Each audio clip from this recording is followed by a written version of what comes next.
What is going on, everybody? How is everybody doing today? So I made my winners and losers from the 2020 NBA draft, and that was particularly teams. So I'm going to actually do the full offseason winners and losers today. It's going to be a mixture of teams and single players. And for my losers, I just got to get this out of the way. I'm not trashing on the player or the team, just what they did or the situation they are currently in. I'm kind of just scratching my head on. I'm just interested to see how they're going to go moving forward in the 2021 season. And for the winners, it's pretty much just like what I liked happen to that player or what I like happen to that team in the offseason. If you guys could drop a thumbs up on this video, I would really appreciate it. You guys showed great support on the draft grades, the draft winners and losers, and the offseason grade video. So I'd really appreciate you dropping some support on here. And subscribe if you are new. We're dropping NBA content, 2K content. I got my franchise series starting this weekend. It's a good time. And without further ado, let's get into this. So my first loser is going to be Lonzo Ball. Now, it's not like Lonzo Ball did anything wrong in this offseason. He actually improved a lot in his third season last year. I think he's a fantastic NBA player, and I think he's one of the better young point guards in the NBA.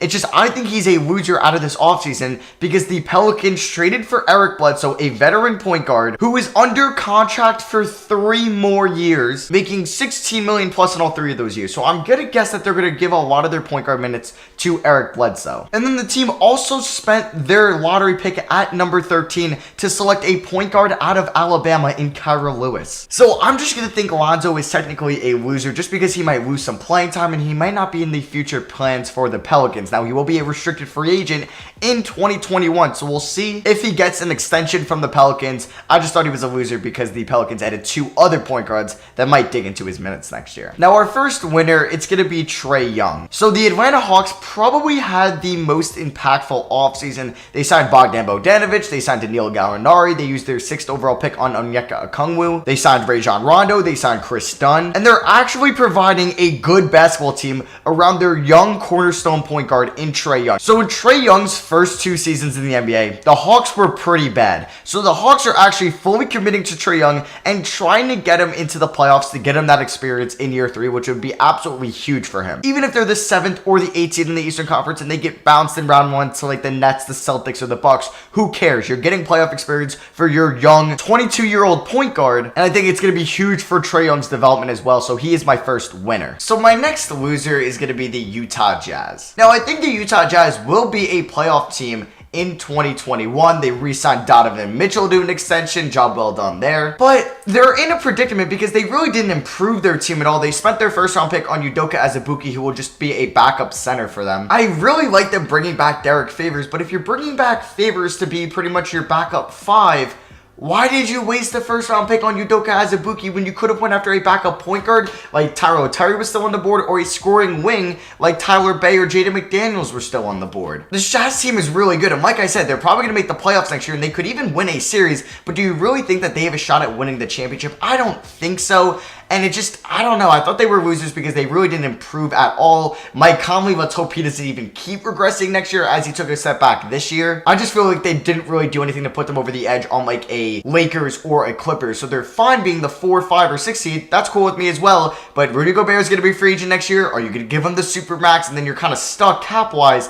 You're not going to be able to improve your team to get over that hump years forward. My next winner is going to be the LA Lakers. Now, they did lose some key parts of last year's championship team in Rajon Rondo and Danny Green, JaVale McGee, Dwight Howard, but they brought in quality replacements for those players in Wesley Matthews, Montrezl Harrell, Dennis Schroeder, Jordan Bell, Marcus Gasol. Like, there's no doubt about it, they lost some key contributors, but they brought in guys that could even be better for them next year. Dennis Schroeder should provide them as a good third playmaker. Wesley Matthews can provide you 3-and-D shooting, and Marcus Gasol can give you some quality passing. Now, I do think Marcus Gasol isn't as good as people are saying because he did regress a lot last year, and I would say he's an all-right defender still. He's not much on the offensive end, but he's still a really smart player and has great passing ability for a 5. Montrezl Harrell wasn't particularly all that good in last year's playoffs, so let's hope he can turn it around for the Lakers this year. And we'll see if Dennis Schroeder's shooting from last year can keep up into this year. Last year kind of seemed like an outlier, and it was one of his best shooting years in his career. So we'll see if he can keep that going, or he might regress a little bit. But either way, I love what Rob Pelinka did in this offseason for the Lakers. They're one of my winners. My third loser is going to be the Indiana Pacers. Now, I think the Pacers are one of the more entertaining teams to watch. I really like Malcolm Brogdon playing. I really like Miles Turner. I'm excited to see see Oladipo back. We saw bubble TJ Warren, who was phenomenal. And I think they're definitely going to be a playoff team next year. It's just that might be it. I don't think they're any bit better than the Celtics, than the Bucks, than the Nets, than the Sixers, than the Raptors, than the Heat. And boy, I might think about taking Atlanta over them in a playoff series. It's just that's the thing, because Victor Oladipo is going to be a 2021 unrestricted free agent.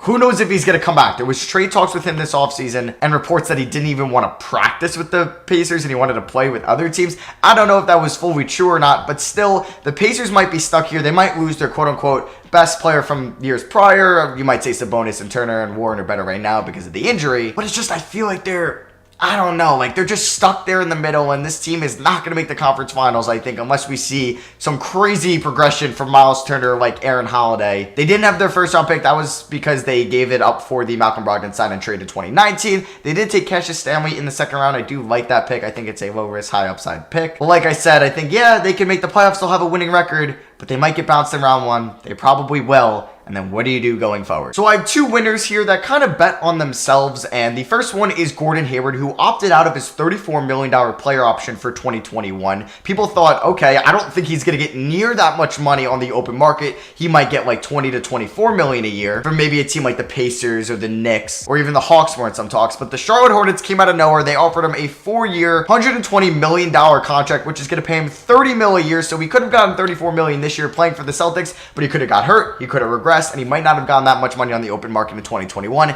in a much more loaded free agency class. So he opted out. He got $120 million guaranteed from the Hornets. He's a winner here. And my other player who bet on himself, and this one is a great story, it's Fred VanVleet. He got a 4-year, $85 million extension from the Toronto Raptors after turning down a longer-term contract, which was not going to pay him nearly as much as this a couple years ago. He didn't take that. He bet on himself, and he got paid this offseason. Shout out to Fred VanVleet. He is definitely a winner. Gonna give shout out to another winner here. It's going to be the Minnesota Timberwolves. I really like what Gerson Rosas did for them in the offseason. Now, I don't think that they're going to be a playoff team next year, and they also don't have their first-round pick if it lands out of the top 3 in the lottery. I think they're going to see a massive improvement this year. That's why I really like what Gerson Rosas did. They added Ricky Rubio, they added Anthony Edwards, they added Jaden McDaniels, they added Leandro Balmaro, and I think they're going to be competitive next year. That's just what I wanted to see. I would still take both LA teams, the Nuggets, the Jazz, the Blazers, the Warriors, the Rockets, the Mavericks over them. And then you could probably make a good argument for the Pelicans, the Grizzlies, the Suns as well. But I just like to see teams that actually go out and try to improve, and I think the Timberwolves definitely did that in this offseason. And then our final loser is going to be Knicks fans, because Julius Randle is still on the team. But yeah, that is going to be for me. I hope you guys enjoyed my winners and losers from the 2020 offseason. I obviously couldn't go through every team and every player that I thought could have been a winner or a loser. Like, there's definitely other teams that I think had great offseasons, some other teams that I think didn't have as good of offseasons. But for the ones I didn't mention, let me know in the comments below. But yeah, thank you all for watching. Drop a like if you guys did enjoy. I love you guys, and I'll catch you guys in the next one. Peace.